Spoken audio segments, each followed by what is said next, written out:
ఇవాళ తేజు మన దగ్గర ఇలా నుంచుంటున్నాడంటే అది కేవలం ఆంజనేయ స్వామి మీద ఒట్టేసి చెప్తున్నాను, మీ బ్లెస్సింగ్స్ ఇవాళ. అంటే ఆ రోజు నేను మళ్ళీ గుర్తు తెచ్చుకోవాలని అనుకోవట్లేదు, కానీ ఇది పునర్జన్మ.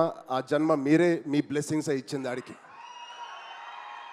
మేమందరం ఎంత భయపడ్డామంటే, అంటే ఆ ఫీలింగ్కి ఒక అర్థం కూడా లేదండి, ఒక మీనింగ్ కూడా నేను అనుకోలేకపోతున్నాను. ఎలా మీకు తెలియచెప్పాలో. గుండెని అలా పట్టుకుని మేమందరం 3 నెలలు చాలా చాలా కష్టమైన టైం అది. మా చేతుల్లో మేము చేసిన ప్రయత్నం అంతా వాడి గురించి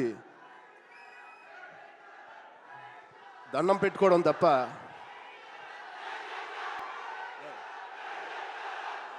సో నిజంగా థ్యాంక్ యూ.